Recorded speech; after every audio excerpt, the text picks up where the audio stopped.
আরে জাসমিন দিদি, আমি তোমাকে বলেছিলাম। শ্যালি, তোমার যা মুখে আসে তুমি তাই বলো। আরে নূরের হয়েছেটা কি, ওর মাথায় চলছেটা কি? শ্যালি, আমার একটা কথা শুনে রাখো, আমি যে করেই হোক মল্লিকাকে আবার মণ্ডপে ফিরিয়ে আনতে চাই। না হলে আমার এই গোছানো প্ল্যানটা নিয়ে আমি কি করব? আর আমার নূরকে আমি অদিতের পাশে বসাবো কি করে? আমার মনে হচ্ছে এবার আমাকেই জিজ্ঞেস করতে হবে নূরকে যে ওর মাথায় চলছেটা কি।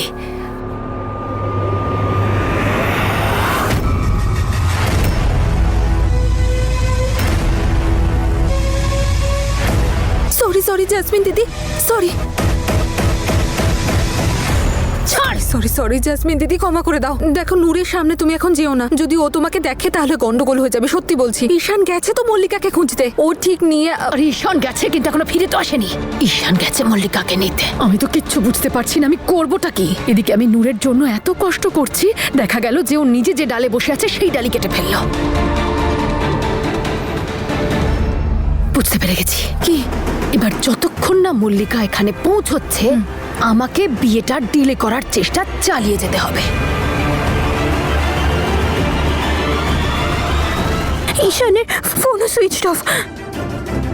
তোর এই নাটক না তুই এখন বন্ধ কর। যা ক্ষতি করার তা তো করেই ফেলেছিস, এখন লোক হাসানো বাকি, সেটাও করে ফেল। থামো রেণুকা, থামো এবার তুমি। সব দোষ কি এই মেয়েটারই নাকি? মল্লিকা যেটা করেছে ঠিক করেছে, ওর কোনো দোষ নেই নাকি? এইসব কথায় পরিস্থিতি আরো খারাপ হয়ে যাচ্ছে। মাথা ঠান্ডা করে কাজ করো। দেখো, এই সমস্যার সঙ্গে লড়তে হলে সবাইকে একসাথে লড়তে হবে।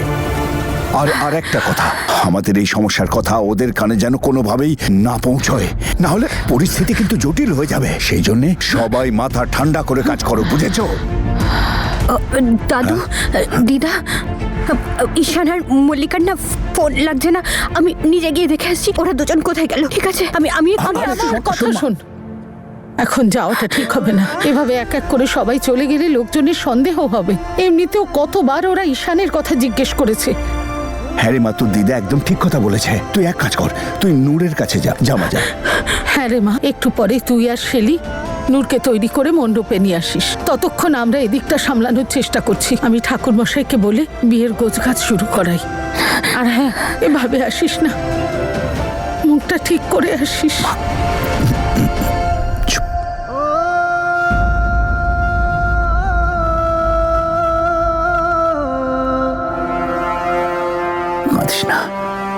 চলো রেণুকা, আমরা গিয়ে ওনার সাথে কথা বলি। হ্যাঁ,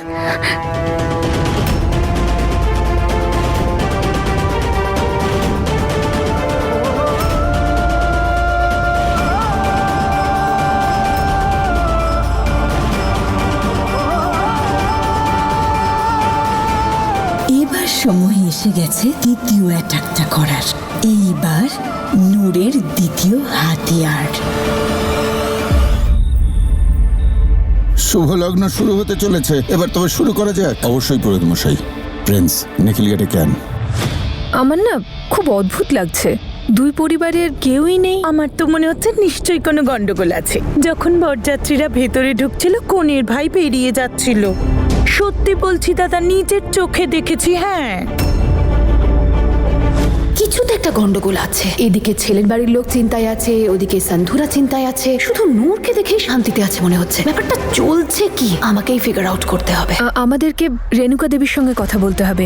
ওনাকে জিজ্ঞেস করতে হবে ঈশান আর মল্লিকা কোথায় আছে, আর কোনো অসুবিধা থাকলে আমাদের বলুক। এসো।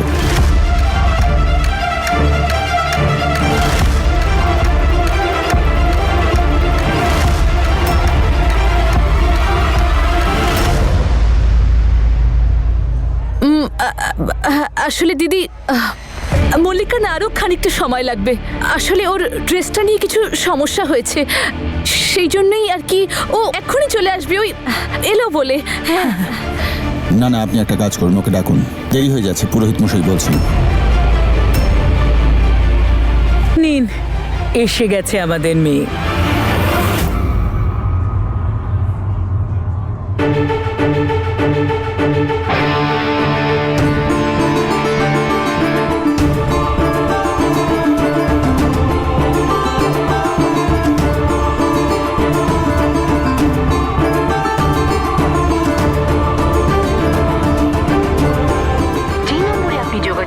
আরে এই তো এসে গেছে আমাদের বর।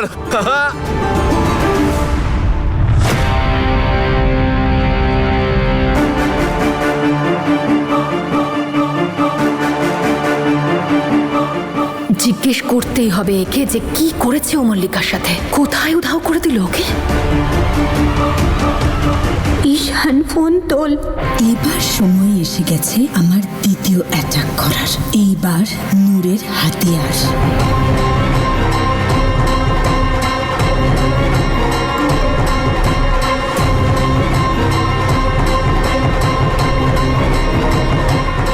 সুপার আর্জেন্ট, আমি 1 মিনিট আসছি।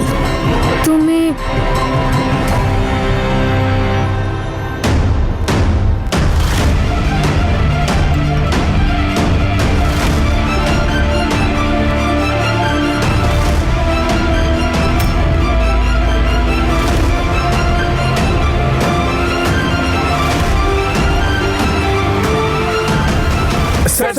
আপনি এই বিষয়ে কিছু বলবেন? মল্লিকা বিয়েতে আসবে না। যদি কারণ জানতে চান তাহলে উপরের ছবিগুলো দেখুন।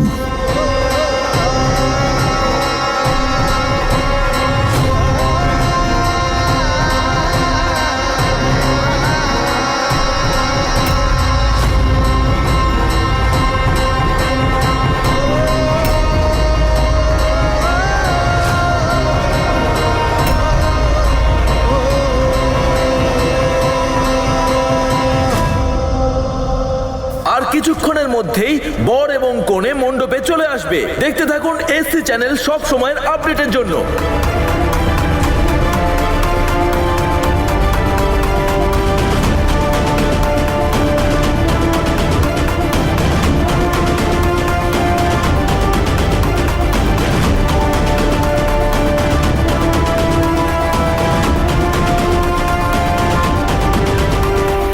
তোর সাথে একটা দরকারি কথা আছে, আমার সাথে বাইরে আয়।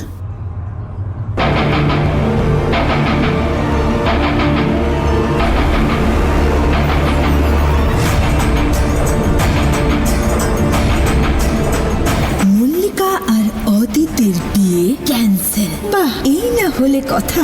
এবার আমি বুঝে গেছি কি করে করব তোর মাথা ব্যথা। আমি বাস এই এক্ষুনি আসছি।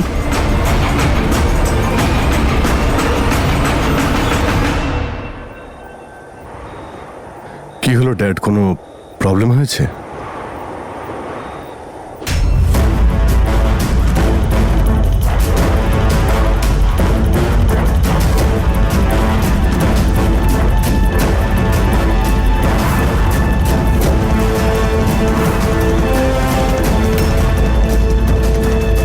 এটা কি করলে তুমি?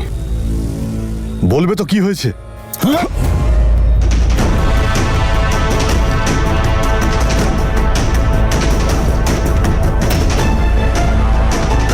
আবার জিজ্ঞেস করছিস কি হয়েছে? আমার এত বছরের পরিশ্রমে জল ঢেলে দিয়েছিস তুই। আমি বলেছিলাম সামলে থাক, বলেছিলাম তো।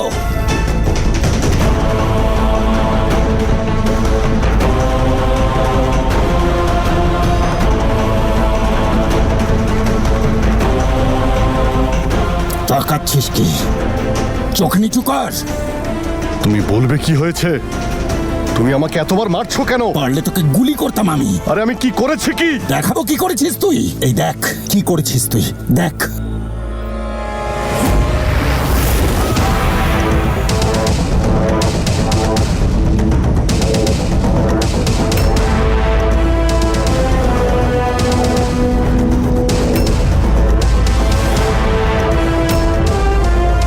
ওদের দুজনকে বসে রাখার জন্য আমি তোর সাথে মল্লিকার বিয়ে দিতে চেয়েছিলাম। এত বড় ভুল তুই কি করে করতে পারলি? এসব মিথ্যে ড্যাড, আমি কোনো বোকামি করিনি। হ্যাঁ, সেটা তো দেখতেই পাচ্ছি। I don't believe this dad. তুমি এই ছবিগুলোকে বিশ্বাস করছো, আমাকে নয়। হ্যাঁ, বিশ্বাস নেই, নেই। কারণ এগুলো শুধু ছবি নয়, এগুলো জ্যান্ত প্রমাণ। এটা প্রমাণ করছে মিস্টার অদিত নম্রতার সাথে যুক্ত। হ্যাঁ ড্যাড, আমি এই ছবিতে আছি, তার মানে এটা প্রমাণ হয় না যে ওর সঙ্গে আমার রিলেশন আছে। জানি না ছবিগুলো কে পাঠিয়েছে আর সে কি চাইছে। কারণ তো জানি না, কিন্তু প্রমাণ অনেক কিছু হয়ে গেছে। কেননা এই সব ছবি দেখবার পরে মল্লিকা তোকে বিয়ে করবে না বলেই এখান থেকে পালিয়ে গেছে।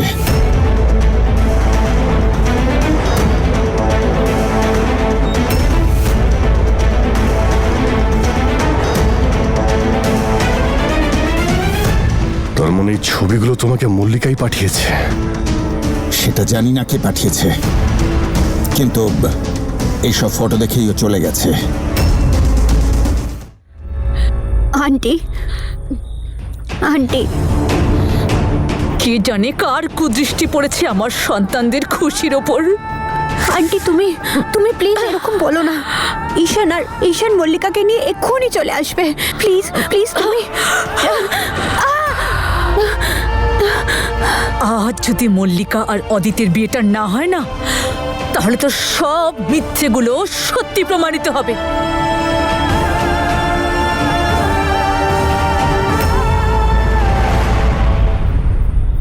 এসব মিথ্যে ড্যাড। নম্রতার সঙ্গে আমার কোনো সম্পর্ক নেই। ওর সঙ্গে আমি বন্ধুত্ব এই কারণেই করেছিলাম যাতে এই কেসটার থেকে ওকে দূরে রাখতে পারি আমি।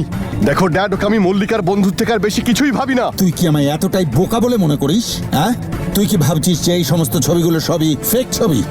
আসল নকলের তফাৎটা আমি বুঝি, বুঝলি? এই ছবি যেই দেখবে না, তারা এক বাক্যে স্বীকার করবে যে তোদের দুজনের মধ্যে সম্পর্ক আছে।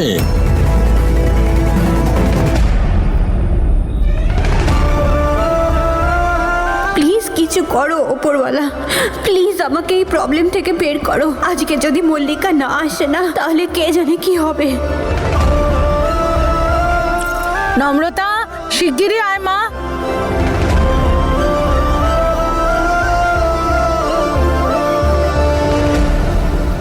দেখ ভিডিওটা, যেখানে তোরা একে অপরের হাত ধরে সিমলায় বসে আছিস। এখন তো শুধু এটা লিক হয়েছে। আমি জানি না যে হয়তো তোর বেডরুমের ছবি। ড্যাড, আমি কিছুই করিনি। আমি তো বলছি ওর সঙ্গে আমার কোনো সম্পর্ক নেই। তুমি প্লিজ আমাকে ব্লেম দিও না। আর হ্যাঁ, আমি সিমলা গিয়েছিলাম, কিন্তু ওই আর্টিকেলটাকে বন্ধ করতে আর আঙ্কেলের সঙ্গে দেখা করতে। তবে হোটেলে গেলি কেন? থাকার জন্যে, কারণ ওখানে ল্যান্ডস্লাইডের জন্য সমস্ত রাস্তা বন্ধ হয়ে গিয়েছিল।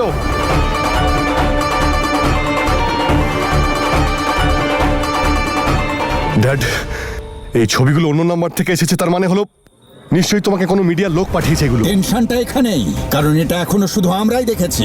একটু পরে পুরো শহর দেখবে, যখন হেডলাইনে তোর নাম লেখা থাকবে যে মিস্টার অদিত যা বিয়ে হতে চলেছিল, যে বড় নেতা হতে চলেছিল, সে বিয়ে হওয়ার আগেই নিজের ভাবি স্ত্রীর বান্ধবীর সাথে ঘোরার সময় ধরা পড়েছে। ও কাম অন ড্যাড, আমি হাতে নাতে ধরা পড়িনি। দেখ, লোকে কিন্তু সবাই এটাই ভাববে, নাম হওয়ার আগেই তুই নিজের নাম ডোবালি। তুই আমার সমস্ত সম্মান, বংশমর্যাদা সব ধুলোয় মিশিয়ে দিলি। তোর নিজের এই কাজের জন্য নিখিলের জীবনটাও নষ্ট করলি। খুব ভালো লাগবে তো যখন দেখবি কোনে যাত্রীরা ফিরে যাচ্ছে। আর ওই দেখ, ওই মিডিয়ার লোকজন। এখনো ছবিটা শুধু আমরা দেখেছি, একবার যদি ওরা দেখে তাহলে সব শেষ হয়ে যাবে।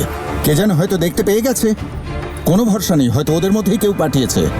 তাহলে চলুন আমরা এবার আলাপ করে নিই আজকের কনিষ্ঠ বরের সাথে। Hello sir, congratulations. কেমন লাগছে আপনার? খুব ভালো লাগছে।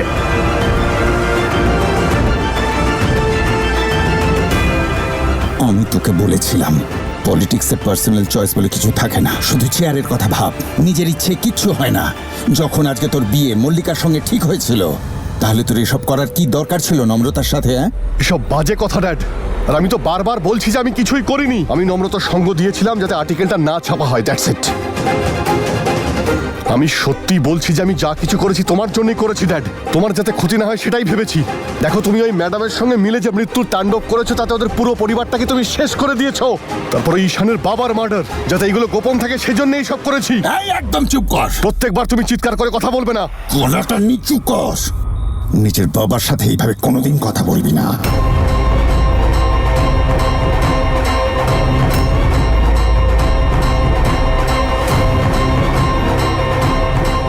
ওই যে মিডিয়ার লোকজনকে দেখেছিস তো, যারা তোর দুটো ছবি তোলার জন্য বা তোর মুখ থেকে দুটো কথা রেকর্ড করার জন্য ঘন্টার পর ঘন্টা তোর পিছনে পড়ে থাকে? তুই জানিস কার জন্যে? আমার জন্যে। যদি আমার হাতটা তোর মাথা থেকে সরিয়ে নিই না, তাহলে তোর আর কানা করিও মূল্য থাকবে না। তাই অ্যাটিটিউড আমায় দেখাসনি। এটা ভাব যে বিয়েটা কি করে হবে, বুঝলি? মানেটা এই যে বিয়েটা তো আজকেই হবে, কিন্তু কি করে হবে সেটা আমিও জানি না। তুই যা, গিয়ে মল্লিকাকে খোঁজ। আর যদি মল্লিকাকে খুঁজে না পাস, তাহলে অন্য কোনো মেয়েকে নিয়ে আয়। কিন্তু বিয়েটা তো আজকেই হবে, কেননা এই যে 100টা ক্যামেরা এখানে রয়েছে না, ওগুলোর সামনে আমি আমার সম্মানকে ধুলোয় মিশে যেতে দেবো না, বুঝলি? দিদা, কি হয়েছে রে মা? তুমি প্লিজ ঈশানের মায়ের কাছে যাও, উনি খুব টেনশনে আছে।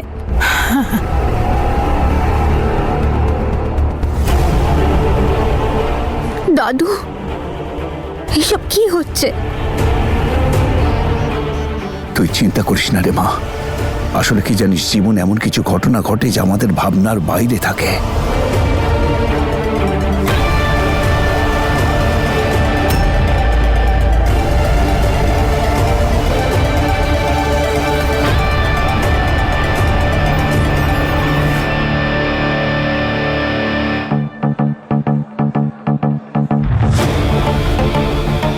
আমি সারা জীবন সেটাই করেছি যেটা আমার মন চেয়েছে, আর আমার মেয়ের জন্য আমি সেটাই করব।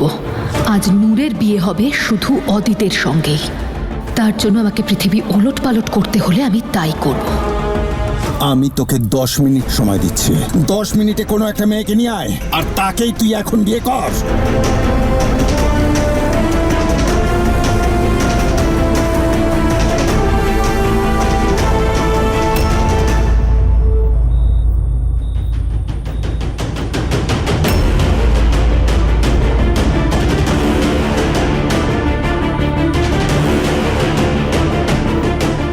ড্যাড তুমি, আমি কিচ্ছু জানি না। যা গিয়ে মেয়ে খোঁজ। আরে কোথা থেকে মেয়ে আনবো আমি? যেখান থেকে বাড়ি যান, আকাশ থেকে নিয়ে আয়, মাটি খুঁড়ে নিয়ে আয়, রাস্তা দিয়ে যে হেঁটে যাচ্ছে তাকে ধরে আন, ভিক্ষে কর, কিন্তু একটা মেয়েকে নিয়ে আয়। কারণ এই যে তুই দু নৌকোয় পা দিয়েছিস না, তার মূল্য আমি আমার সম্মান দিয়ে চোকাতে পারবো না। অদ্ভুত ড্যাড, মানে তোমার মান সম্মান বাঁচাতে তুমি আমাকে বাধ্য করছো। বাজে কথাবার্তা তুই এবার বন্ধ কর। আমি তোকে 10 মিনিট সময় দিচ্ছি। যেখান থেকে পারিস একটা মেয়ে নিয়ে আয়। কারণ যদি বিরোধী পক্ষ একবার জানতে পারে না, তাহলে আর কিছুই বাকি থাকবে না। তারা বলবে যে যে নিজের বউকে সামলাতে পারে না, সে কনস্টিটিউয়েন্সি সামলাবে কি করে। তাই হাত জোর করছি, তাড়াতাড়ি যা গিয়ে একটা মেয়ে খুঁজে আন। আমি এদিকে মিডিয়াকে সামলাচ্ছি।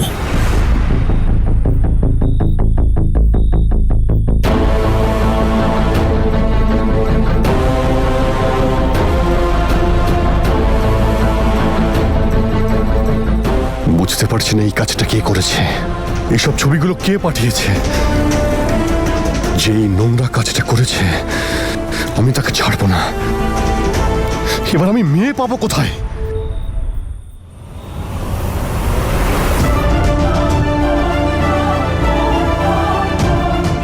আচ্ছা, নম্রতা কি জানে এইসব ব্যাপার? কি করবো এবার? জানি না আমার কি হয়েছিল। আমি ওকে সাহায্য করেছিলাম, ওকে সাহায্য করতে আমি সিমলাও গিয়েছিলাম। না ওর প্যারেন্টস এর ব্যাপারে ও সবকিছু জানতে চাইতো, আর না ঈশান আমাদের পিছু নিত, আর না আমরা ওর পিছু। এসব কিছু হতোই না।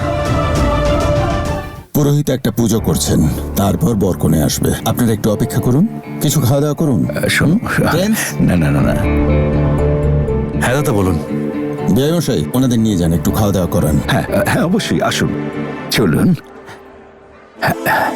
ওদের দিকে ভালো করে খেয়াল রাখো, বেশি করে ড্রিঙ্কস করিয়ে দিও।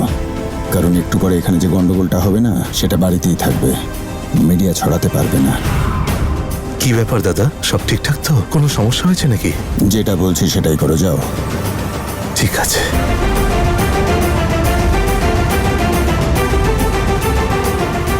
অদিতের বাবা এত টেনশন করছে কেন? এ আবার জানতে পেরে যায়নি তো যে মল্লিকা উধাও? আচ্ছা নূর, একটা কথা বলো তো, এই মল্লিকার উধাও হওয়ার পিছনে তোমার হাত নেই তো? মামি, আমি কি কোনো ম্যাজিশিয়ান নাকি যে টুপিতে হাত দিলেই পায়রা উধাও? আরে ও নিজের ইচ্ছায় কোথাও গেছে, আমি কি জানি? তুমি তুমি আমাকে কেন বলছো? নূর, নিজের মামির উপর রাগ করছো? আমি তো এমনি জিজ্ঞেস করছিলাম। আর আমি কি সত্যি চাই ও তোমার বড় যা হোক? তুমি তো জানো যে আমি তোমাকে কতটা ভালোবাসি। হ্যাঁ ঈশান, তুই ফোন তুলছিস না কেন? ফোন তোল, এখানের অবস্থা খুব খারাপ।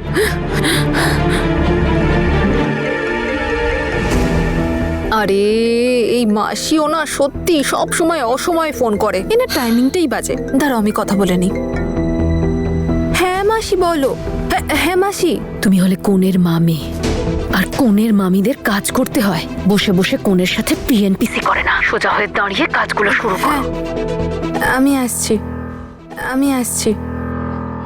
এবার আমার কথাটা মন দিয়ে শোনো। যাও আর তাড়াতাড়ি সবাইকে জানিয়ে দাও যে মল্লিকা আসবে না, ও কোথাও পালিয়ে গেছে। আরে এত ট্রেনিং দিয়েছি তোমাকে, সেগুলো কবে কাজে লাগবে? ঠিক আছে ঠিক আছে।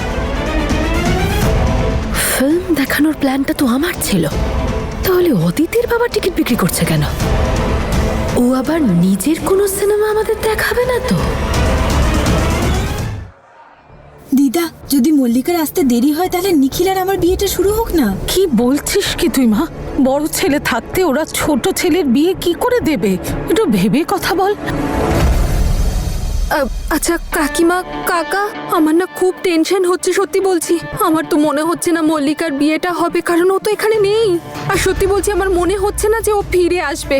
আমার তো মনে হচ্ছে না। একটু ভেবে চিন্তে কথা বলো। ভাবার কি আছে দিদি? আপনার বৌমা ঠিকই বলেছে। আমারও এখন মনে হচ্ছে যে মল্লিকা ফিরে আসবে না।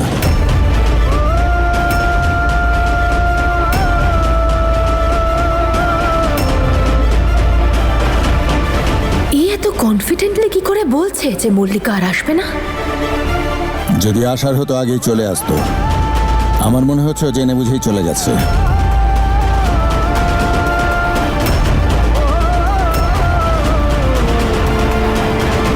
একে দেখে তো মনে হচ্ছে না যে এসব ব্যাপারেও জানে।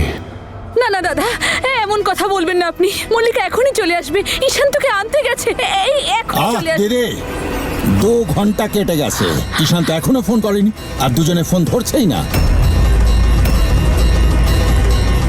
এটা অতটা সহজ বিষয় নয়। তার মানে আপনি সবকিছু জানেন বোধহয়, যে মল্লিকা কেন আসবে না, আর এটাও নিশ্চয়ই জানেন যে বিয়ের আগে কেন গেছে।